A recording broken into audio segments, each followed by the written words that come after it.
Vsi se bojijo in grozeče opazujejo, kaj se bo zgodilo z zadnjimi MTGOX transakcijami. SEC naj bi predhodno odobril Ethereum ETF-e, razkrili bomo tudi datum, Bitcoin ETF-i spet z rekordnimi prilivi, potem zanimiva informacija, kar 9 držav drži Bitcoine, kaj delajo z njimi. In na to še, čemu se odpira pod odobritev Ethereum ETF-ov. Res je ogromno novic, tako da kar začnimo.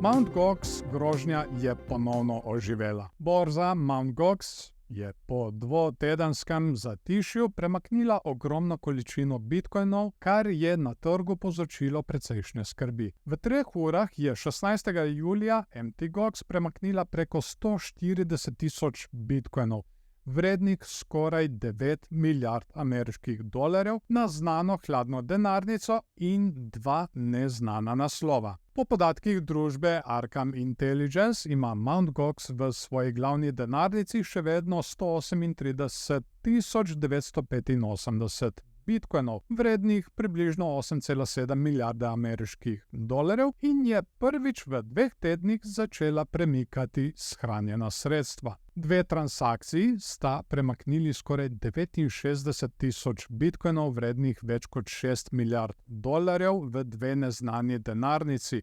Prvotnih 44 tisoč bitcoinov pa je bilo poslanih na znano hladno denarnico Mt. Gox. Skupni obseg bitcoinskih transakcij borze Mt. Gox 16. julija je tako znašal skoraj 190 tisoč bitcoinov, kar predstavlja premik sredstev v vrednosti več kot 12 milijard dolarjev v samo 3 urah.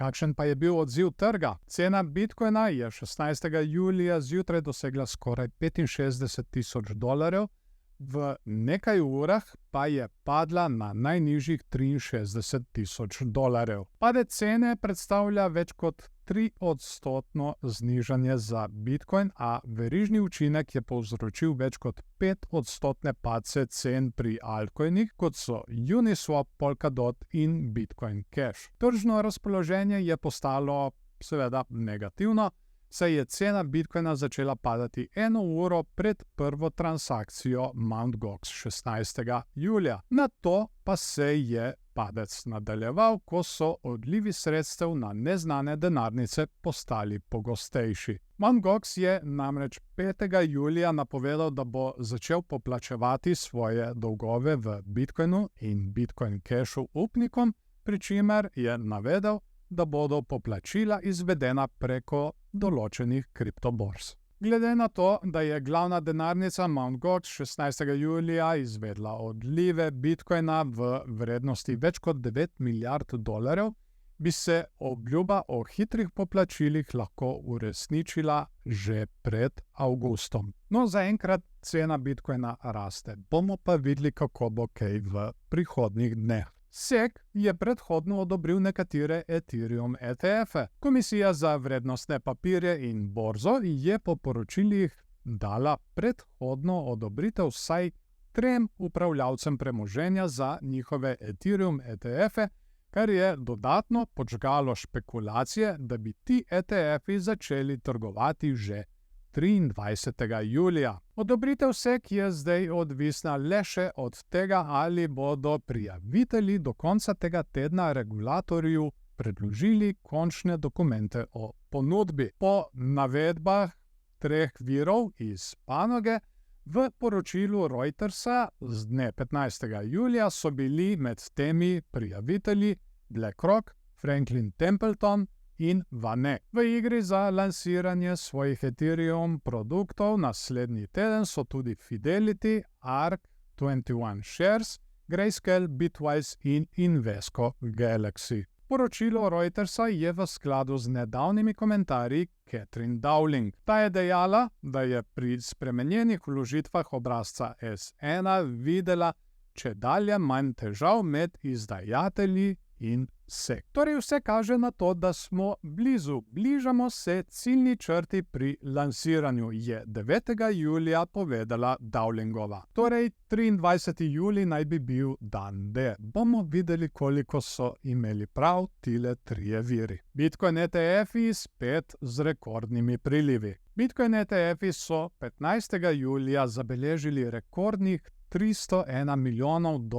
neto prilivov. To je 7. zaporedni dan s pozitivnim neto prilivom, kar sovpada s širšim okrevanjem trga kriptovalut. Noben od skladov ni zabeležil odlivov. Od januarja je bilo v Bitcoin ETF-e skupaj vloženih $16,11 milijarde.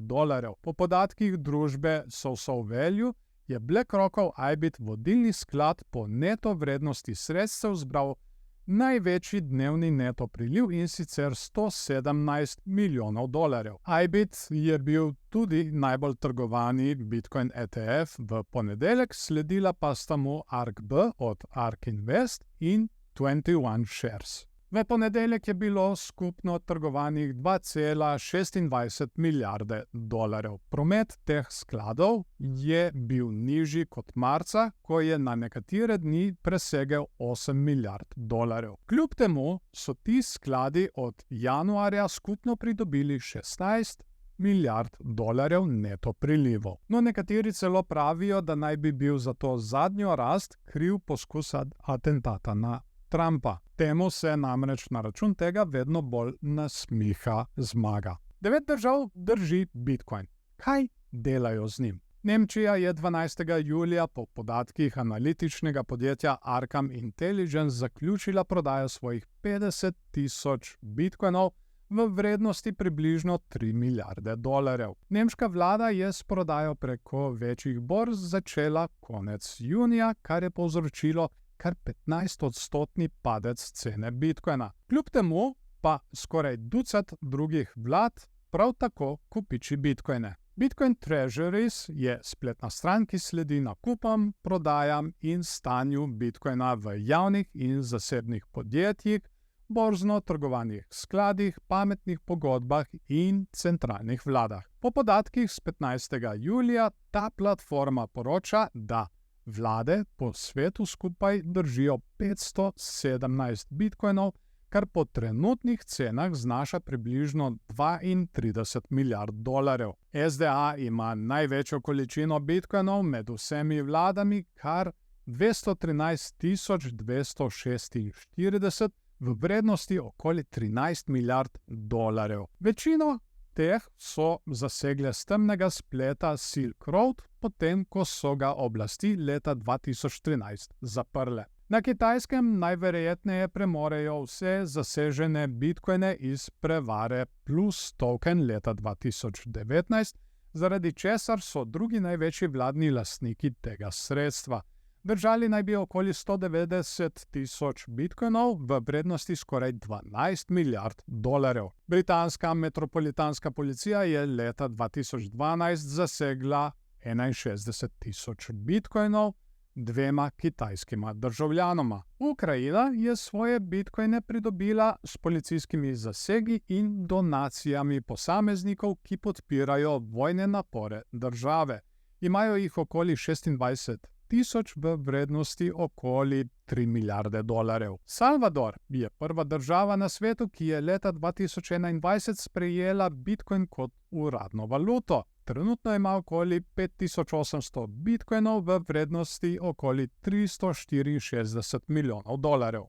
Seznam se nato še nadaljuje z Butanom, Venezuelo, Finsko in Gruzijo. Pomembno je opozoriti, da je večina vlad, ki ima bitcoine, zgodovinsko nasprotovala kriptovalutam. Zaskrbljujoče je dejstvo, da imajo v lasti $32 milijard vrednosti bitcoinov vlade, ki jih morda vidijo bolj kot zločinsko povezan denar, ki ga je treba unovčiti, kot pa strateško upravljano sredstvo. Če je nemška prodaja povzročila padec za 15%, če bi se te vlade dale skupaj, seveda to povzročilo kar konkretnejši padec. Zagon trgovanja z Ethereum ETF-i odpira vrata za ETF-e na osnovi Solane in drugih kriptovalut. Neposredno predvidena uvedba prvih borzno-trgovalnih skladov za Ethereum je odprla vrata za več kriptoproduktov, ki se trgujejo na borzi,